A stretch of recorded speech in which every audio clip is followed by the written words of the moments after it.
You are banned from our five-star resorts, Mallory. Security will escort you out right now, my sister Veronica smirked, her shrill voice carrying across the vast expanse of the meticulously designed lobby. She took a confident step forward, her chin tilted upward in that familiar gesture of unearned superiority. With a dramatic flick of her wrist, she brandished a heavy metal black card, letting it catch the warm, golden light radiating from the custom crystal chandeliers above us. She held that small piece of metal like a broadsword, a magical talisman of elite status that she truly believed made her untouchable in this world. What she did not know, and what her status-obsessed mind could never have fathomed in a million years, was that the very ground she currently stood on, the imported Italian marble pillars she casually leaned against, and the uniformed security guard she had just summoned with an arrogant snap of her fingers, all belonged exclusively to me. I stood there in my perfectly tailored charcoal executive suit, my hands resting calmly in my pockets, simply taking in the breathtaking audacity of the scene unfolding before my eyes. The air inside the Sovereign, arguably one of the most historically prestigious and visually stunning luxury resorts on the entire eastern seaboard, was thick with a signature bespoke fragrance. It was a subtle, grounding blend of crushed sandalwood and fresh sea salt, a specific scent profile that I had personally reviewed and approved just 3 months prior during the initial, secret phases of my corporate takeover. Yet here was my family, creating an incredibly embarrassing public spectacle right in the center of the grand lobby, acting as if they held the actual property deeds in their pockets.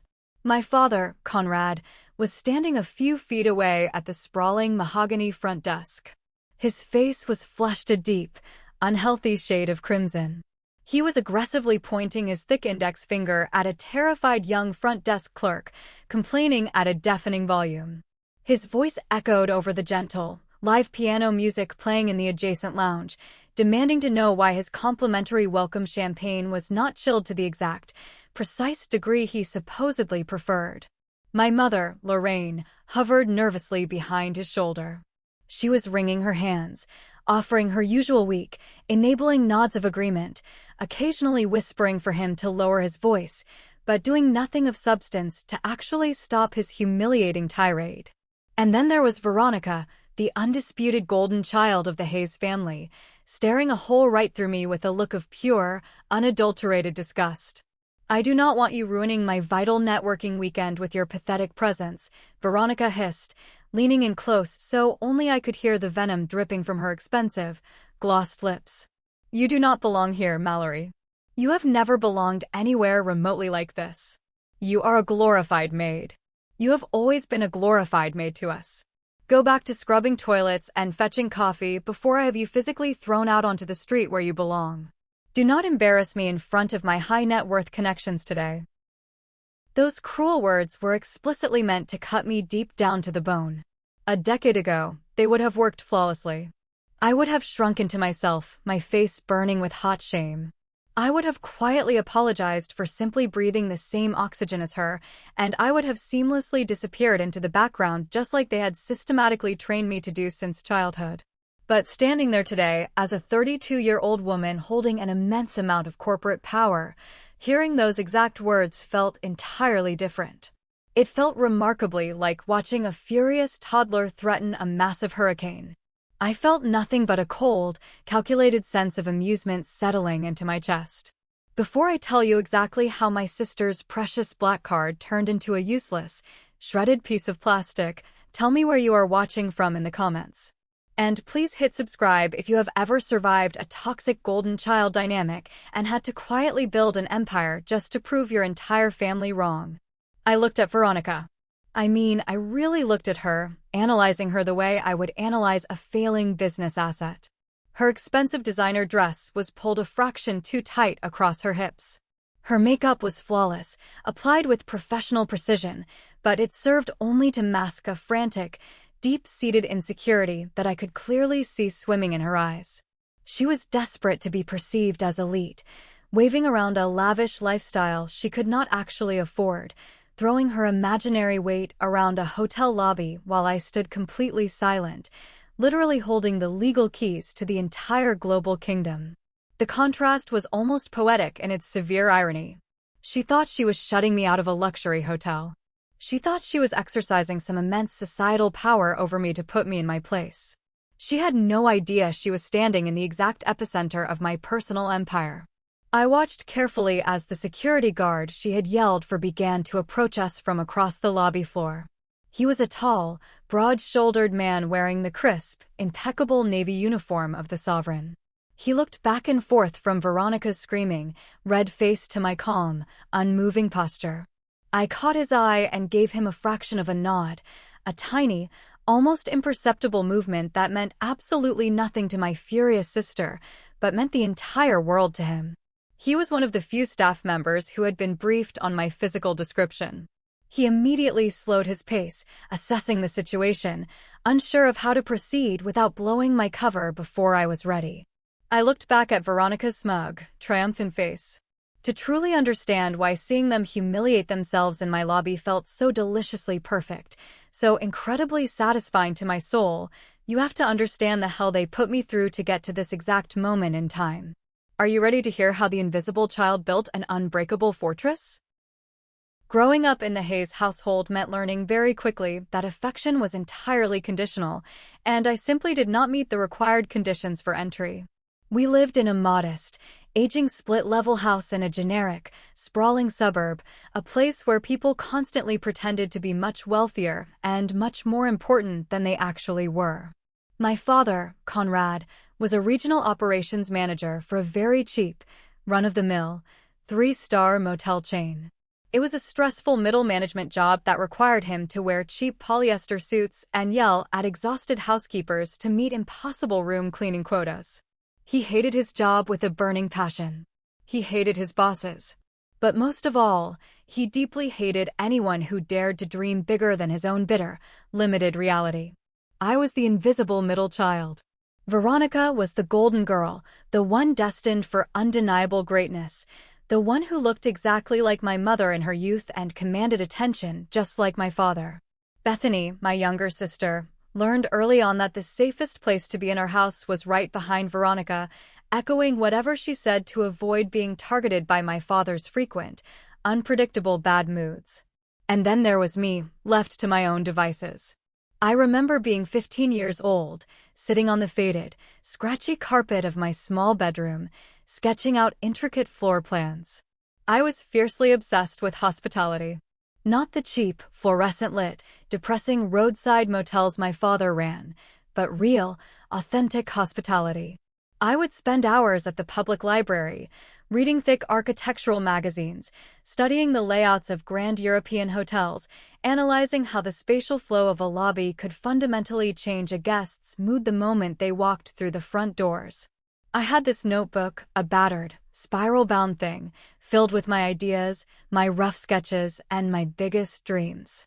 One evening, my father barged into my room without knocking, frantically looking for a piece of scrap paper to write down a phone number. Without asking, without even looking at what it was, he grabbed my notebook, violently ripped out a page containing my carefully drawn blueprint for a boutique resort lobby, and scribbled over it with a thick black marker. When I protested, hot tears stinging my eyes because he had just ruined a drawing that took me 3 days to perfect, he laughed. A harsh, barking, cruel laugh that I can still hear echoing in my mind today when it gets too quiet. "You think these garbage drawings are going to make you money?" He sneered, tossing the ruined notebook back at my chest so hard it left a red mark on my collarbone. "The hotel business is for the elite, Mallory. It is a game for people with real connections and real capital, not for a little girl with her head in the clouds. Stop wasting your time on these pathetic delusions and learn how to do something useful for once in your life." My mother, setting the dinner table down the hall, called out softly, "Your father is just trying to be realistic, sweetie. He just wants what is best for you. Please do not upset him before we eat dinner." That was the first major exhibit in my personal museum of pain. The second came a few years later when Veronica graduated high school. My parents surprised her with a brand new, shiny silver car parked in the driveway. It had a massive red bow attached to the roof. My father proudly declared to the entire neighborhood that he had put it on his high-interest credit card because his golden girl needed to maintain a high-status image for her new college public relations degree. 2 years after that extravagant gift, when it was time for me to go to college, I sat them down in the living room and asked for help with just a small portion of my tuition. Just enough to cover my textbooks and a fraction of my dorm fee. Conrad did not even look up from his evening newspaper. "We are tapped out, Mallory," he said flatly, his voice devoid of any empathy. "Veronica needs a new professional wardrobe for her summer internships in the city. She has to look the part if she wants to network with the right people. You have always been the independent one. You will figure it out on your own." I figured it out by working 3 exhausting jobs. I served tables at a greasy diner until midnight, cleaned college dorm bathrooms at dawn, and worked the campus library desk on weekends.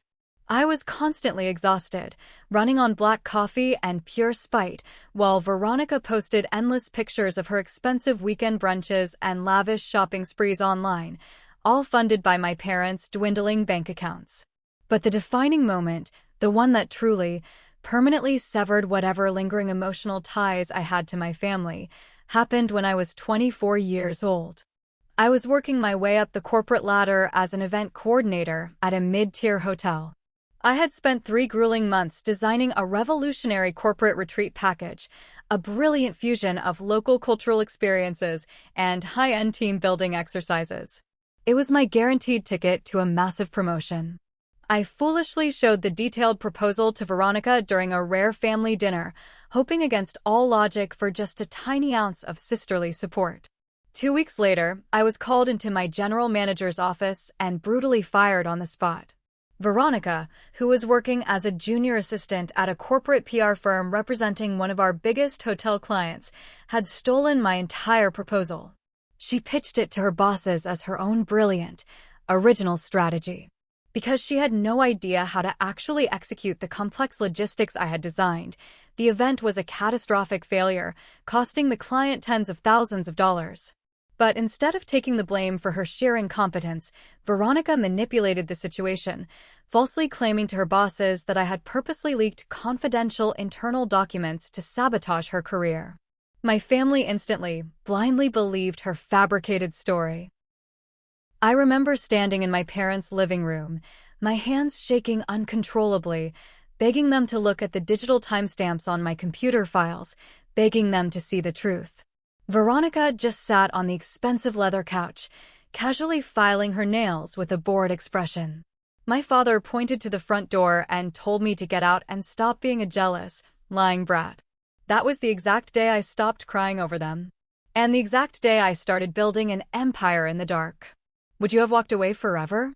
I learned very quickly after that devastating betrayal that if you want to survive in the ruthless world of luxury business without a trust fund, you have to be twice as smart and work 3 times as hard as everyone else in the room. After being fired and essentially disowned by my own blood, I did not go back to my parents' house to beg for forgiveness. I packed my meager belongings into a few cardboard boxes, moved to a different city on the coast, and started over from the very bottom. That is exactly where I met Beatrice.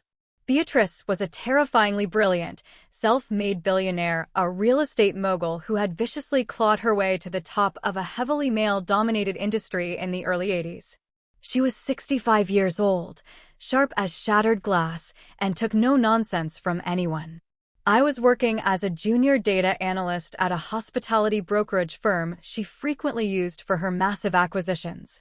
She noticed me because I was consistently the only person in the entire office at 9 o'clock on a Friday night, obsessively crunching complex numbers on a failing property.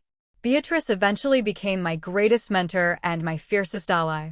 She taught me the brutal, cold-blooded realities of corporate acquisitions. "Money has no feelings, Mallory," she told me over bitter black coffee one rainy morning in her penthouse office. "You must use a cold heart and a sharp mind. Let them underestimate you. Let them think you are small and insignificant. It gives you the ultimate advantage of surprise when you finally decide to strike." With her intense guidance and a massive, terrifying loan I managed to secure solely through her private network of investors, I made my very first move. I bought a failing, dilapidated, structurally compromised boutique hotel on the outskirts of the city for $1,200,000. It was a massive, life-altering financial risk. If I failed, if the hotel went under, I would be paying off that crushing debt until the day I died. I gave up my small apartment and moved into a tiny, windowless storage closet in the humid basement of the hotel to save on rent. I worked 100 hours a week without fail.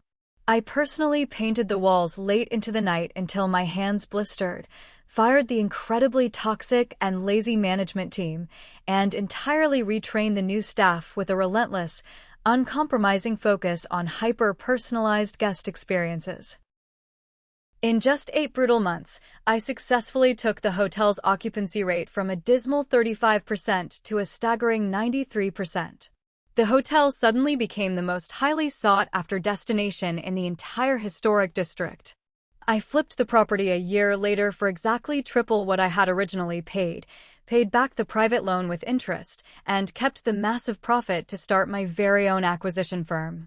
I foolishly thought, just for a brief, fleeting moment, that this undeniable financial victory would finally earn me a seat at my family's table. I invited my parents and my sisters to a celebratory dinner at a high-end, exclusive restaurant in their city to tell them I had successfully flipped a hotel and started my own company. I paid for everything in advance, ensuring the night would be flawless. Conrad sat at the dimly lit table, swirling his expensive scotch in a crystal glass, looking around the fine dining room with a bored, unimpressed expression.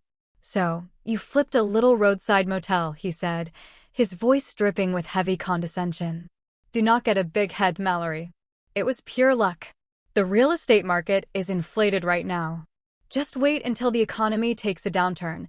That cheap little project of yours will collapse overnight. You do not know the first thing about real corporate structure or sustainable business models." Veronica aggressively pushed her expensive Wagyu beef around her porcelain plate, loudly refusing to eat it because she claimed the plating looked dirty and unhygienic. "Honestly, Mallory, it is just a starter property," she sighed, rolling her eyes dramatically. "Let us know when you actually do something that matters in the real world. Anyway, I just got invited to a massive charity gala hosted by the CEO of the Sovereign Resort Group. That is real luxury. You should see the guest list. It is full of actual important people, not just lucky amateurs." They did not just casually reject my success. They were actively, visibly offended by it. Sitting across from them, listening to their bitter, small-minded, continuous sniping, something inside my chest finally snapped shut for good. I realized in that precise moment I was constantly pouring fresh water into a bottomless pit of toxic resentment. They would never, ever be happy for me because my success directly forced them to confront their own massive mediocrity. So, I decided right then and there to give them something truly offensive to choke on. I decided to conquer the very world they desperately pretended to live in. How far would you go to prove your doubters wrong? Over the next 5 incredibly intense years, I built Aegis Capital from the ground up. It was a private acquisition firm specializing exclusively in buying distressed luxury properties, ruthlessly restructuring their failing management systems, and placing them under my newly formed, highly exclusive umbrella brand. I was ruthless in high-stakes negotiations, brutally efficient in daily operations, and entirely, purposefully invisible to my family. I stopped answering their sporadic, obligation-filled phone calls. I stopped going to the deeply awkward and tense holiday dinners. But they still found incredibly petty ways to reach out, usually to tear me down publicly to make themselves feel better. The most pathetic instance involved my Aunt Meredith, Conrad's older sister, and the family's resident flying monkey. She lived entirely for neighborhood gossip and thrived on creating unnecessary drama on social media platforms. I had just finalized the massive purchase of a historic, four-star countryside estate. As part of my strict turnaround strategy, I always did a full week of deep undercover work at my new properties to see exactly where the operational failures were hiding. I called it my undercover boss routine, and it was highly effective for finding structural weaknesses. One hot summer afternoon, I was dressed in a standard, slightly faded maintenance uniform, personally scrubbing the heavy mineral buildup off an antique stone fountain in the main courtyard. I was doing this specifically to test the efficacy of a new eco-friendly chemical supplier we were considering contracting for the entire global brand.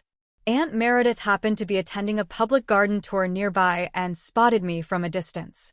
She did not come over to say hello. She did not ask how I was doing or why I was there. Instead, she stood hidden behind a tall decorative hedge, took a highly zoomed-in photo of me on my hands and knees scrubbing whetstone, and posted it directly to her public Facebook page for all our relatives and family friends to see. Her caption read, "So incredibly sad to see what happens when you do not listen to your parents' advice. Poor Mallory, college degree and all, and she is reduced to working as a common janitor. This is exactly why you should always stay humble, folks. Hard work does not pay off when you have a bad attitude in life." The comments rolled in almost immediately, a chorus of toxic validation. Veronica was the very first to chime in, typing out, "Humiliating for our family name. This is exactly why she is too ashamed to come home for the holidays. She brings this miserable life on herself by making bad choices." Bethany quickly added a crying laughing emoji and wrote, "I guess she finally found a dirty job that matches her actual skill level." Conrad did not comment a single word, but the digital notification showed he had liked the post within minutes of it going live. I sat in my spacious, climate-controlled executive suite later that evening, looking at the cruel post on my phone screen. The sheer, unadulterated malice of it was breathtaking. They did not know I had just bought the entire historic estate for $8 million in cash.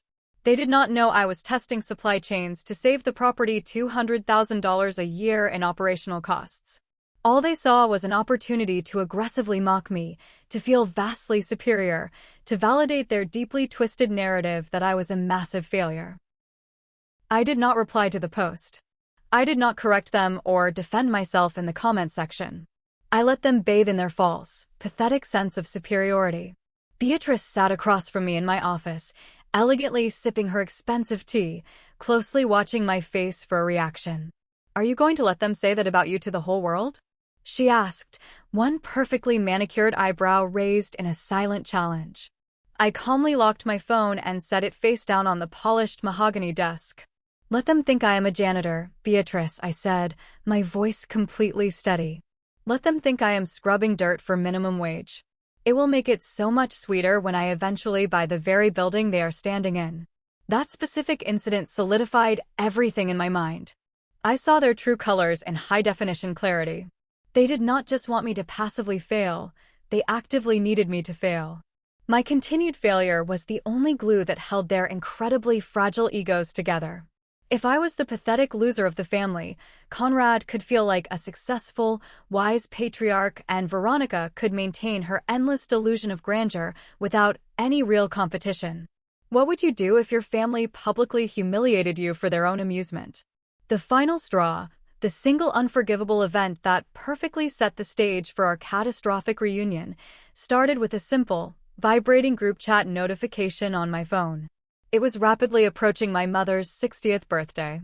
For years, I had maintained a very distant but rigidly polite relationship with Lorraine, consistently sending her expensive flower arrangements and generic, pre-written greeting cards on holidays. She was weak, she never once defended me against the others, but she was still technically my mother. I thought, perhaps incredibly naively, that a major milestone birthday might warrant a brief, temporary family truce. My phone loudly buzzed with a new message in the Hayes family group chat, a chat I had muted years ago for my own mental peace, but kept active purely for emergency purposes. Veronica had sent a massive, heavily emoji-filled block of text. "Okay, family. Listen up. For Mom's Big 60, I have personally secured us an incredible, once-in-a-lifetime weekend at the Sovereign Resort down on the coast. It is a 5-star, ultra-luxury property. I used my high-level PR connections and pulled some major strings to get us on their exclusive VIP list. It is going to be incredibly upscale, very exclusive, and unforgettable." A few seconds later, another message popped up, this one aimed directly, maliciously at me. Veronica wrote, "Mallory, Dad and I talked about it extensively, and we think it is best if you just sit this one out. You do not really have the right wardrobe or etiquette for a place like the Sovereign, and I am going to be networking with some serious high-net-worth individuals there. I do not want you making the family look bad or embarrassing me in front of the elite crowd. Just send Mom a card in the mail." I sat back in my plush leather office chair and stared at the glowing screen. The sheer, unbridled audacity of her words hung in the quiet air of my office.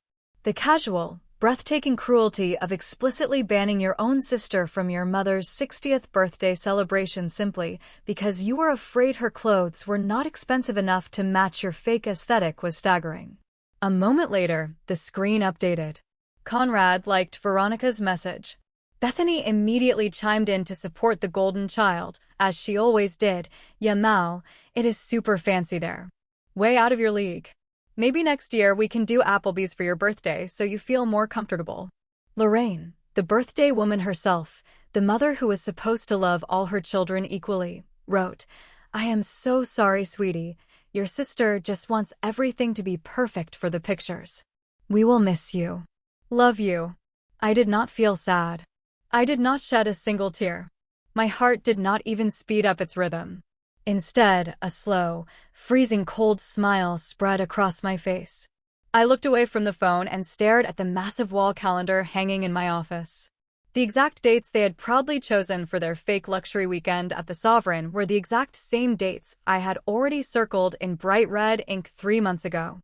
Have you ever been explicitly uninvited from a family event just to protect someone else's fragile ego? Hit the like button if you know how that sting feels, and keep listening, because what happened next is the definition of cold karma. Veronica thought she was shutting me out of a hotel. She thought she was flexing her imaginary, non-existent power and keeping the dirty peasant away from the luxury castle. She had no idea she was willingly, happily walking her entire family directly into my slaughterhouse. I picked up my desk phone and pressed the intercom button for my executive assistant. "Clear my entire schedule for the 3rd week of the month," I instructed, my tone leaving no room for debate. "I will be handling the Sovereign finalization on site. Personally." Are you ready to see how the trap was set? Let me give you some vital context on the Sovereign to understand the true magnitude of what was about to happen. It was a legendary, globally recognized chain of luxury resorts, famous for opulent architecture, pristine private beaches, and catering exclusively to the ultra-wealthy. But behind the heavy velvet ropes and the perfectly manicured lawns, the company was heavily bleeding money. Decades of incredibly bloated management, vastly outdated technology systems, and a board of directors that was utterly detached from modern hospitality trends had pushed the prestigious brand to the brink of total bankruptcy. My firm, Aegis Capital, had been quietly, aggressively buying up their massive debt for 2 solid years. By the time my mother's birthday approached, my personal empire was valued at over $450 million, comprising 22 ultra-luxury resorts worldwide. And the Sovereign was going to be my crown jewel, the final, glorious piece of a highly complex hostile takeover I had orchestrated with surgical precision. The profound irony of the situation was almost too heavy to carry. Veronica was loudly bragging to the entire extended family about using her fake PR connections to get a complimentary room at a luxury resort that was, from a strict legal standpoint, mere days away from becoming my personal property. The highly anticipated week of the birthday trip finally arrived. My family packed their bags, drove 3 hours to the coast, and prepared to play pretend with the rich and famous. Meanwhile, I boarded my private jet with Beatrice and Thaddeus, my ruthless lead acquisition attorney. Thaddeus was a terrifyingly brilliant man in his mid-40s, always dressed in impeccably tailored Italian suits, possessing a cold, dead gaze that could freeze water. He was my ultimate executioner in the boardroom.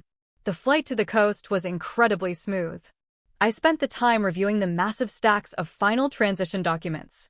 The current, failing management of the Sovereign was being ousted. I was officially stepping in as the sole president and majority shareholder. We were scheduled to sign the final, legally binding paperwork in the executive glass boardroom overlooking the main lobby of the resort on a Saturday afternoon. The exact same Saturday my family was currently prancing around downstairs acting like royalty. As the jet touched down smoothly on the private, secluded runway, Beatrice looked at me over the thick rim of her reading glasses. "You know for a fact they are going to be there right now," she said, stating a concrete fact rather than asking a question. "I know," I replied calmly, adjusting the crisp cuffs of my suit jacket. "Are you going to actively avoid them?" Thaddeus asked, not even looking up from his legal pad where he was making final notes.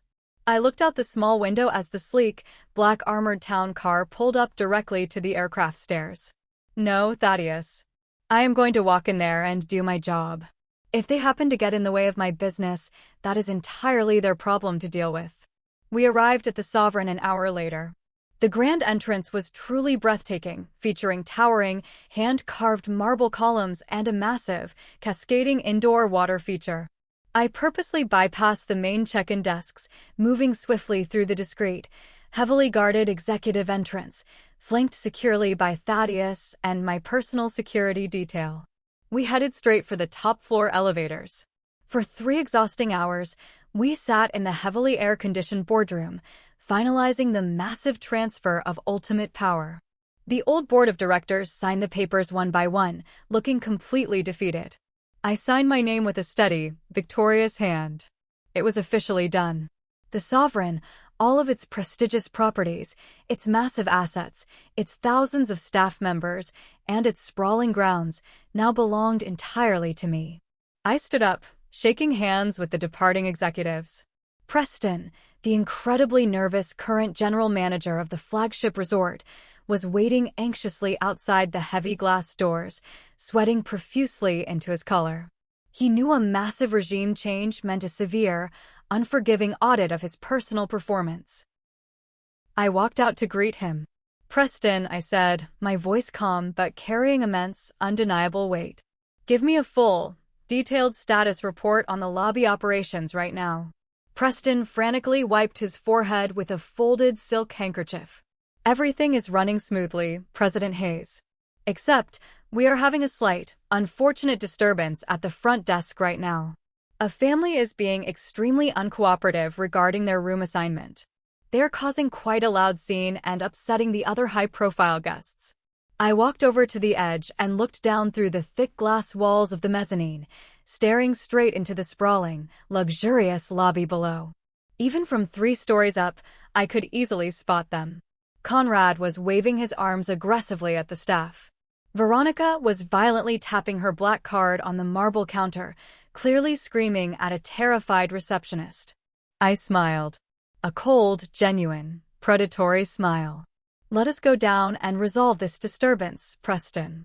Thank you for watching this far.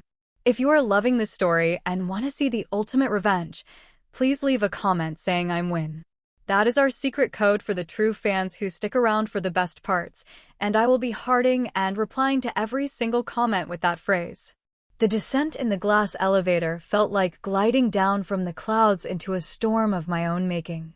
I watched the lobby approach, taking in the sweeping architectural lines, the imported Italian marble floors, and the magnificent crystal chandeliers that bathed the room in a warm, golden glow.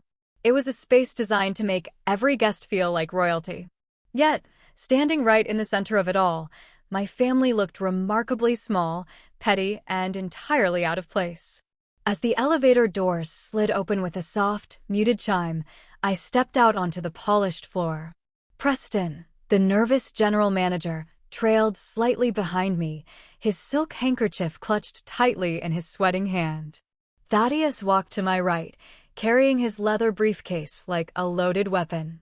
Beatrice flanked my left, her expression composed and unreadable. We approached the front desk just as Veronica slammed her heavy metal black card against the marble countertop for what must have been the 10th time. Her voice was shrill, echoing across the vast space and drawing the irritated stares of several wealthy guests sitting in the nearby lounge area. "I told you, I am a VIP," Veronica shrieked at the exhausted receptionist. "I work in high-level public relations. I specifically booked the penthouse suite for my mother's 60th birthday. You are telling me it is suddenly unavailable? Do you have any idea who I am? I will have your job for this. I will ruin this resort on social media before dinner time." The young receptionist, a girl who could not have been older than 22, kept her voice remarkably steady, though her hands were shaking. Ma'am, I deeply apologize for the confusion. However, there is a misunderstanding regarding your reservation. The system did not upgrade you based on a PR agency affiliation. Then why was the penthouse confirmed in my email yesterday? Veronica demanded, her face turning a blotchy red. The receptionist swallowed hard, glancing nervously at her computer screen. Ma'am, our automated booking software flagged your last name. The surname Hayes was prioritized for an automatic VIP penthouse upgrade in anticipation of the new corporate ownership taking over today. The system mistakenly assumed your party was the family of the incoming president. When the executive team arrived an hour ago and secured the top floor for the acquisition signing, the automated upgrade for your party was overridden. You are booked in our standard garden view rooms. Veronica looked as though she had been slapped across the face.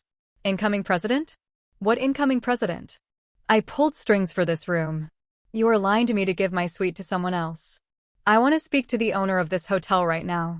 Conrad stepped forward, puffing out his chest, trying to project an aura of authority that he simply did not possess. Listen here, young lady, he barked, pointing a thick finger at the girl. I used to run operations for a major hospitality chain. I know exactly how these games work. You overbooked the hotel and now you are trying to bump us. Call your general manager immediately. We are not moving from this desk until we get the penthouse we were promised. I stopped about 10 feet away from them, letting the sheer absurdity of the moment wash over me.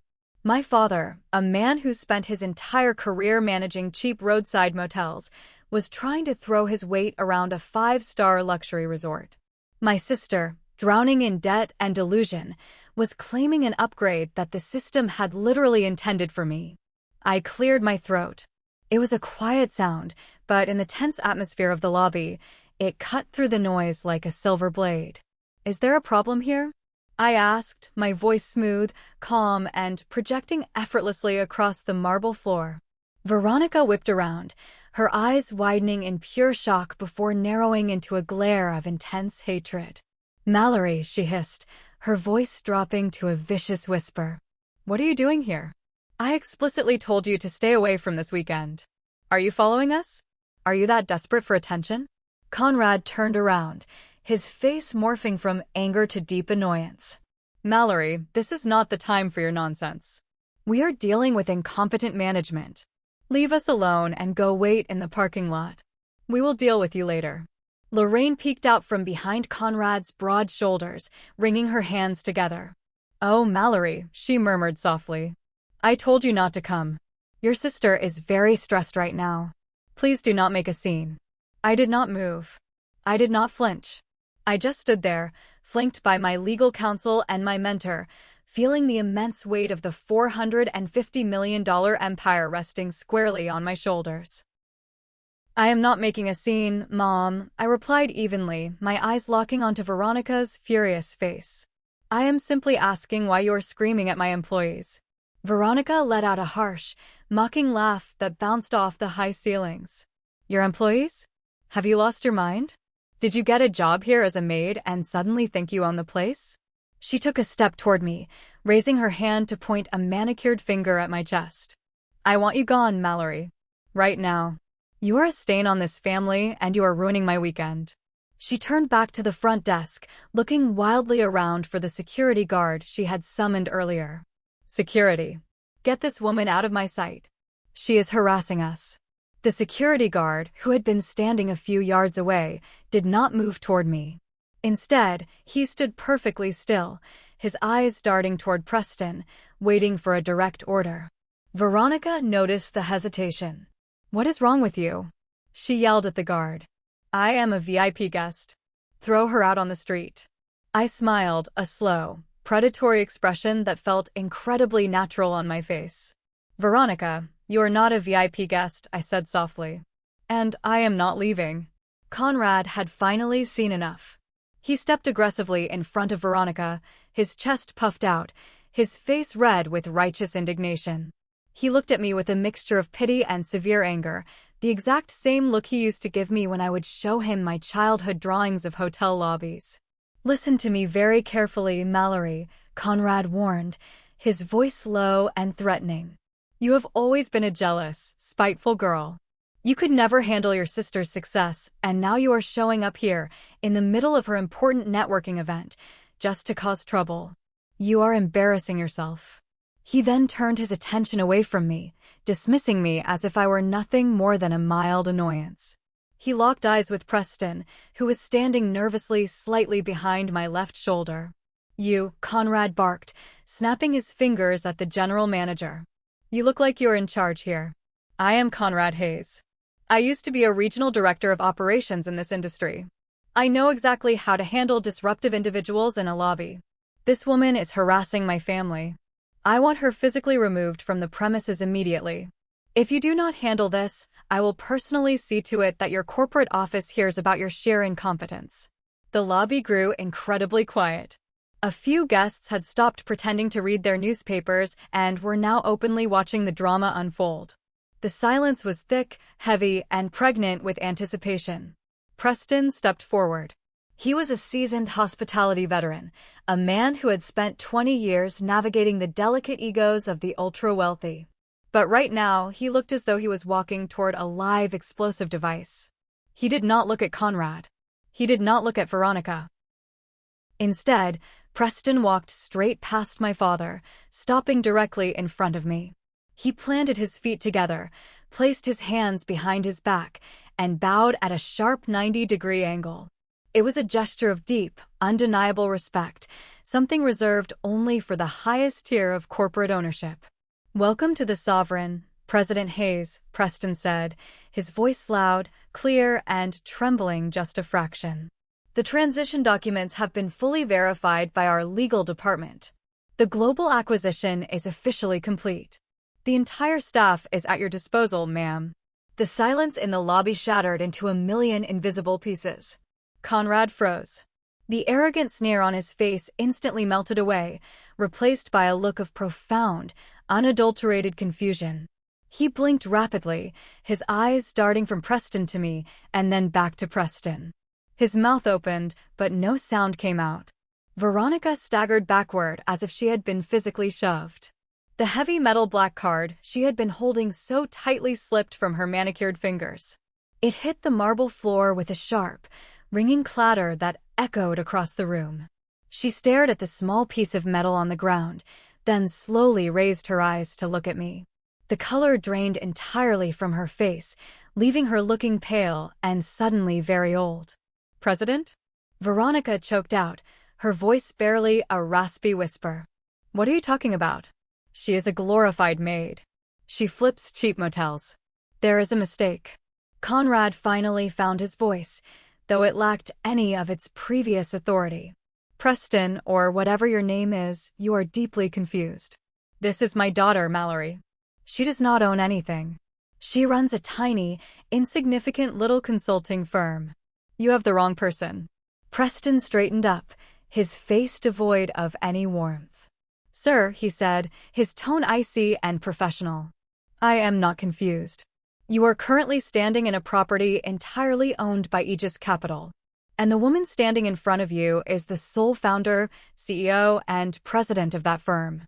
Lorraine gasped loudly, her hands flying up to cover her mouth. She looked at me, her eyes welling with sudden tears, though whether they were tears of pride, fear, or simple shock, I could not tell. "Mallory?" she whispered. "Is this true?" I did not look at my mother. I kept my gaze firmly fixed on Conrad and Veronica.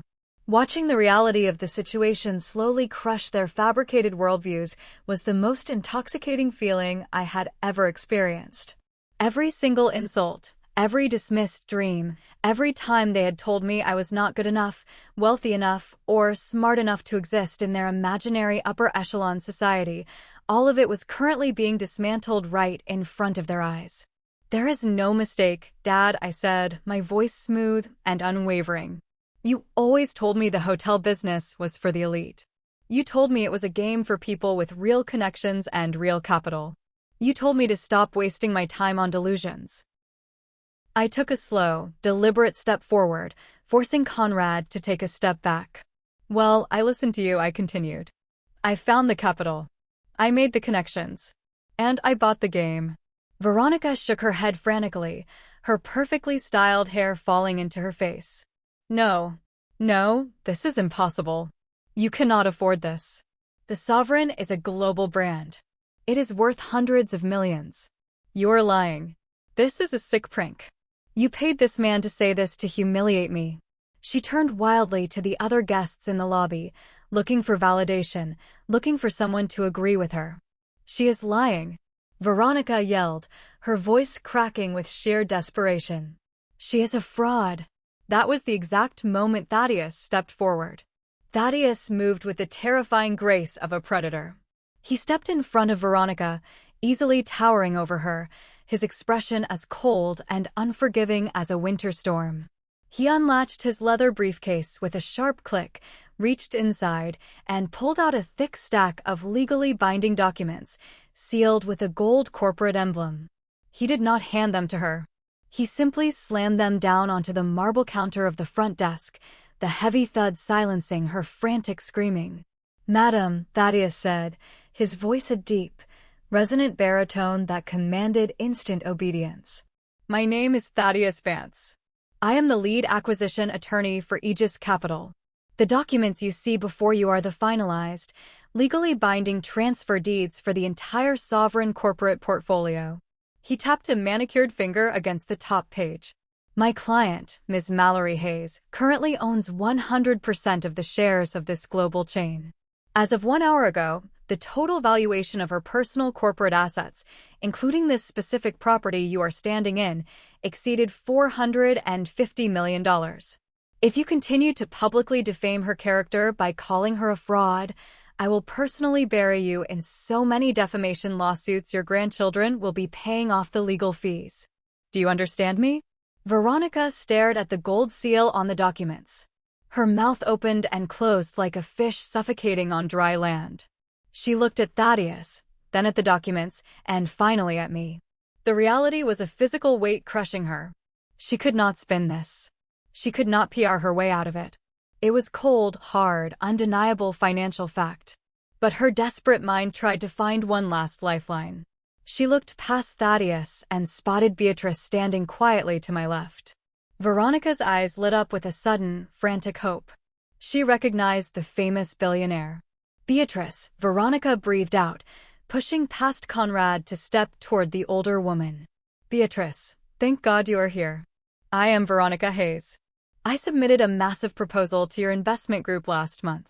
I pitched a comprehensive PR strategy for your new real estate developments. You remember me, right? I can handle this situation. I can run the public relations for this transition. We can work together." Beatrice looked at Veronica the way one might look at a peculiar stain on the sidewalk. She slowly lowered her designer sunglasses, peering over the rims with eyes that lacked even an ounce of pity. "I remember your proposal, Veronica," Beatrice said, her voice dripping with lethal elegance. It was poorly researched, highly derivative, and lacked any fundamental understanding of corporate logistics. Much like the event proposal you stole from your sister years ago. Veronica physically recoiled. "How do you know about that?" "Because I do my research," Beatrice replied coolly. "And because I know you were fired from your corporate PR agency exactly 2 months ago for sheer incompetence and missing multiple client deadlines. You do not have high-level connections, Veronica. You do not have a job. You are currently unemployed and deeply in debt." Beatrice paused, letting the brutal truth hang in the air for everyone to hear. "And for the record, I do not run the PR for this transition. I am a minority investor. I work for Mallory." If Thaddeus had delivered a crushing blow, Beatrice had just driven a stake through the heart of Veronica's entire identity. The golden child, the successful PR executive, the wealthy elite, it was all a fragile illusion, and Beatrice had just shattered it in front of a lobby full of people. Conrad looked at his eldest daughter, his face pale. "Veronica, is that true?" he asked, his voice shaking. "You lost your job? You told me you were here networking for a promotion." Veronica burst into tears, covering her face with her hands, sobbing heavily into her palms. I watched them fall apart. I had waited years for this moment. I had imagined it during those endless nights painting walls in a humid basement.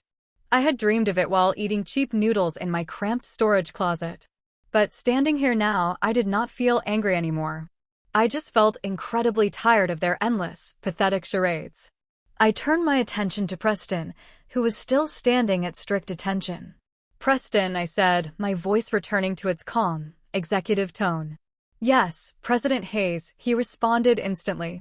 "Revoke their VIP access immediately," I ordered. "The system glitch has been corrected. They are not VIPs.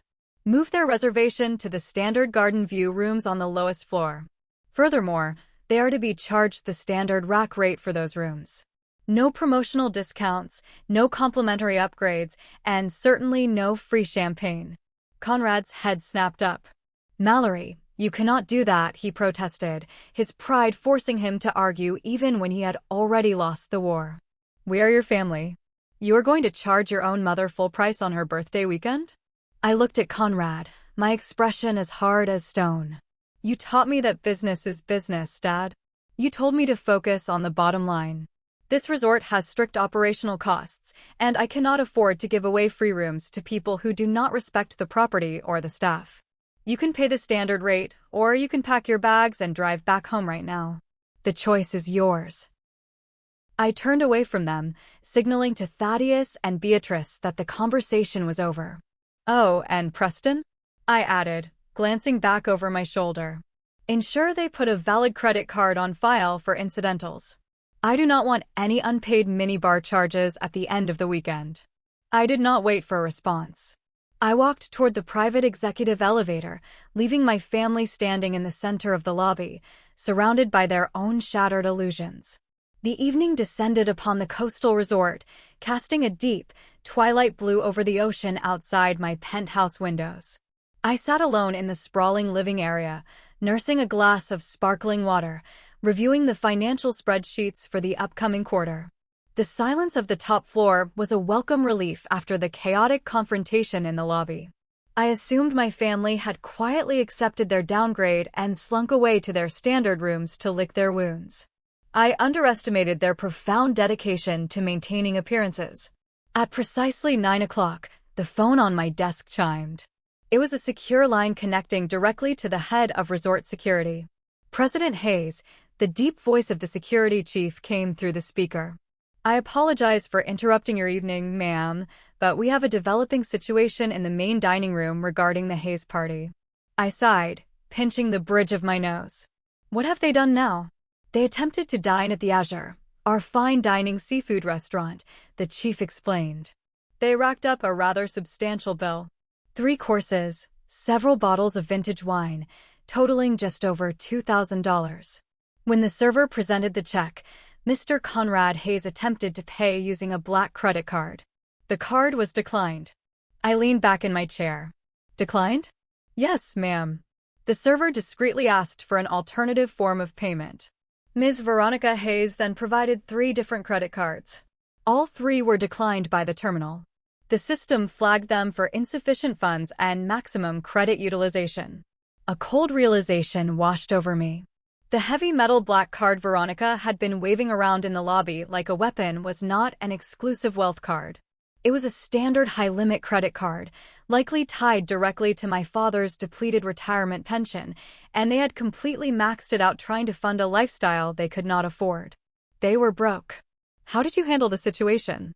I asked. The restaurant manager discreetly escorted them out of the dining room to avoid disturbing the other guests, the chief continued. "However, because their primary payment methods on file were all declined, our automated security system immediately suspended their room charging privileges." "And their room access?"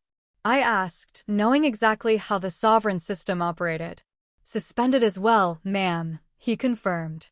"Until a valid card with sufficient funds is physically swiped at the front desk to cover the pending restaurant bill and the room deposits, their keycards are deactivated. They are currently sitting in the lobby seating area near the south wing. Shall I have them escorted off the property for non-payment?" I looked out the window at the dark ocean. My father, the man who told me I would never succeed because I lacked capital. My sister, the woman who banished me from a family event because I was too poor to fit in. They were currently sitting in my lobby, locked out of their rooms, unable to afford a meal, essentially homeless in the middle of a luxury resort. "No," I said quietly. "Do not escort them out. Let them sit there. I will deal with them in the morning. I spent the next hour watching the security camera feeds on my tablet. The high-definition footage showed my family huddled together on a velvet sofa in a quiet corner of the expansive lobby. Conrad was angrily dialing numbers on his cell phone, likely trying to get a credit card company to raise his limit, pacing back and forth and running his hands over his face in extreme frustration. Veronica sat slouched in a chair, her makeup smudged, staring blankly at the floor. She looked broken.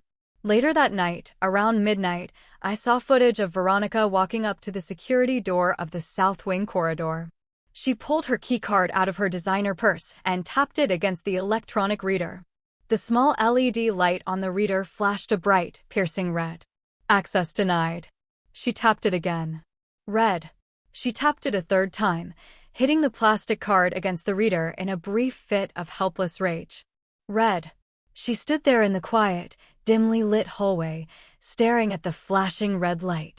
The door remained firmly locked. She could not get in. She had no money, no power, and nowhere to hide. She slowly slid down the wall, sitting on the plush carpet of the hallway, pulling her knees to her chest. Watching her sit there, locked out by a system I owned, because of debts she accrued trying to feel superior to me, I felt a strange sense of finality. The universe has a remarkable way of balancing the scales, and sometimes, karma is served ice cold on a silver platter. I closed the security feed, turned off my tablet, and went to sleep. It was the best, most restful night of sleep I had experienced in over a decade. The next morning, the coastal sun rose bright and unforgiving. I dressed in a sharp, tailored navy suit, ordered a strong black coffee, and instructed Preston to bring my family to a private meeting room located just off the main lobby. The room was designed for corporate negotiations, featuring a heavy oak table, leather chairs, and soundproof walls. It was the perfect setting to establish the new order of our lives. When they walked in, they looked exhausted. Their clothes were wrinkled from sleeping on the lobby sofas, their eyes were red-rimmed, and all the arrogant bluster from yesterday had entirely evaporated. Conrad walked with his shoulders slumped. Veronica refused to make eye contact with me, staring resolutely at the polished wood of the table. Lorraine looked incredibly frail, clutching a tissue in her trembling hands.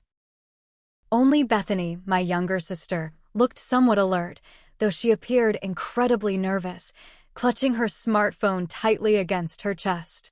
I sat at the head of the table. I did not offer them coffee. I did not offer them water. I simply steepled my fingers and waited for them to speak. Conrad cleared his throat, a dry, scratching sound. "Mallory," he began, his voice lacking its usual booming volume.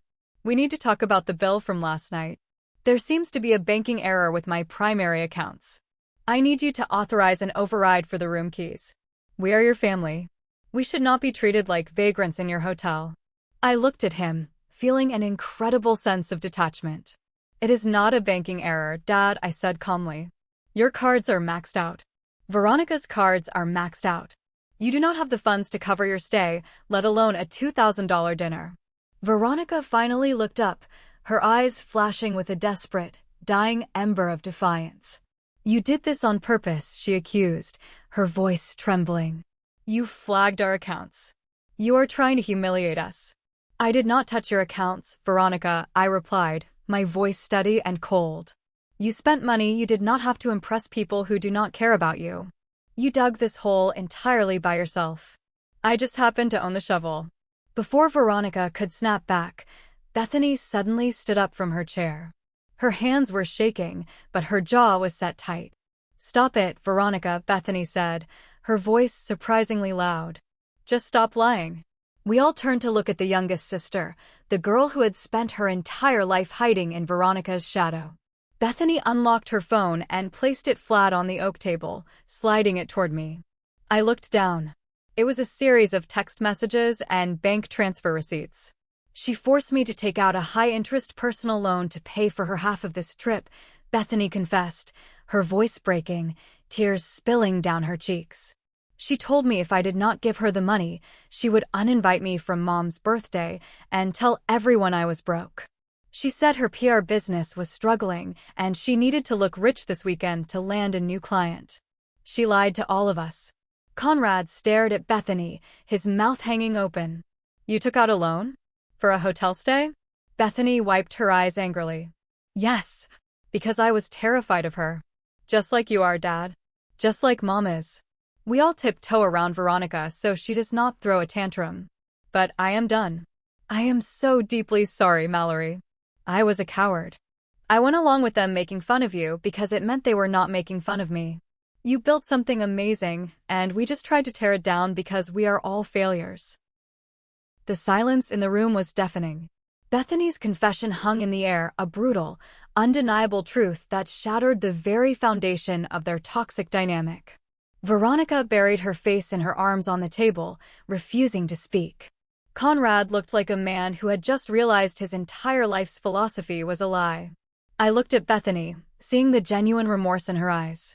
I picked up her phone, transferred the exact amount of her loan from my personal account to hers, and slid the phone back. Your debt is cleared, Bethany, I said softly. She looked at the screen, saw the transfer notification, and broke down into heavy, relieved sobs, thanking me repeatedly. I stood up from the table, addressing Conrad and Lorraine. Here is the new reality. You can stay for the remainder of the weekend to celebrate Mom's birthday. Your rooms and basic meals will be covered by my personal account. But you will stay in the standard rooms. You will not order expensive wine. You will not demand special treatment. And if I hear that you snapped at a single employee, a housekeeper, a waiter, or a receptionist, security will physically remove you from the property. I looked directly into Conrad's eyes, ensuring he understood the severe shift in power. You do not make the rules here anymore, Dad. You are a guest in my house. You will behave accordingly. Conrad slowly nodded his head, staring at the floor. Yes, Mallory, he whispered. I walked toward the door, pausing with my hand on the brass handle. Happy birthday, Mom, I said without looking back. Enjoy your weekend. The rest of the weekend passed in a surreal, quiet blur. My family stayed, but they moved through the resort like ghosts. There was no more yelling at the staff. There were no more demands for VIP treatment. They ate their meals quietly in the main dining room, spent time by the standard pool, and avoided making eye contact with me whenever I walked through the lobby conducting my executive duties. The heavy, oppressive arrogance that had defined our family dynamic for 3 decades had been thoroughly and permanently broken. When Sunday afternoon arrived, I stood on the second-floor balcony overlooking the main driveway, watching the valet bring their modest sedan around to the front doors. Conrad loaded the luggage into the trunk with slow, defeated movements. Veronica wore dark sunglasses, hiding her face, clutching her cheap purse tightly against her side. Lorraine hugged Bethany tightly before getting into the passenger seat. They drove away without looking up at the balcony. They drove away back to their quiet, heavily indebted lives, while I remained in the castle I had built from the very ground up. Watching their car disappear down the winding coastal road, I realized something profound about the nature of success and revenge. When I was younger, scrubbing toilets in a windowless basement and crying over my ruined architectural sketches, I thought success was about proving them wrong. I thought it was about screaming in their faces and making them feel the exact pain they had inflicted upon me. But true success is not loud. It does not need to scream. True success is building a fortress so massive, so incredibly structurally sound, that the people who once casually spit on your dreams are forced to stand in awe of it. Revenge is just a sweet byproduct. The real victory was realizing that I no longer needed their validation to feel whole. I had built my own worth, dollar by dollar, brick by brick. In the months following that fateful weekend, I made several changes. I maintained a very distant, text message-only relationship with my mother and Bethany, who was slowly learning how to set her own boundaries. I never spoke to Conrad or Veronica again. Their silence was the greatest gift they could have ever given me. More importantly, I used the profits from the Sovereign acquisition to launch a massive charitable foundation. The Aegis initiative provides full tuition scholarships, business mentorships, and zero-interest startup capital exclusively for women who have suffered from domestic financial abuse or toxic family environments. We help women who were told they were not good enough, wealthy enough, or smart enough to succeed. We help them build their own fortresses. Because the truth is, we do not get to choose the family we are born into. We cannot control the toxicity they project onto us, or the ways they attempt to sabotage our growth to protect their own fragile insecurities. But we have absolute control over how we respond. We have the power to take the heavy stones they throw at us and use them to lay the foundation for an empire. Sometimes, the people who should believe in us the most are the ones who try the hardest to destroy us. And sometimes, the most powerful response to being shut out of a room is not to beg for a key, but to buy the entire building and change the locks. I am Mallory Hayes. I was the invisible child, the glorified maid, the punchline to my family's cruel jokes.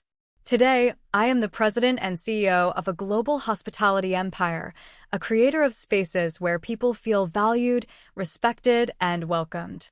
My journey began in bitter rejection, but it blossomed into a mission to transform the very industry my father used to diminish me. But I want to ask you, the people who have listened to my story. Some people, including a few distant relatives who heard the rumors, told me I was far too harsh that weekend. They said that because I had the money, I should have paid off my father's debts and given my sister a job to keep the peace. They said family is family, no matter what they do to you. So, I leave it to you, my audience. Am I the jerk for letting my family face the severe financial and social consequences of their own incredibly toxic choices? Would you have bailed them out and forgiven them, or would you have locked the doors and let their keycards flash red? Let me know your final verdict in the comments below. I read every single one.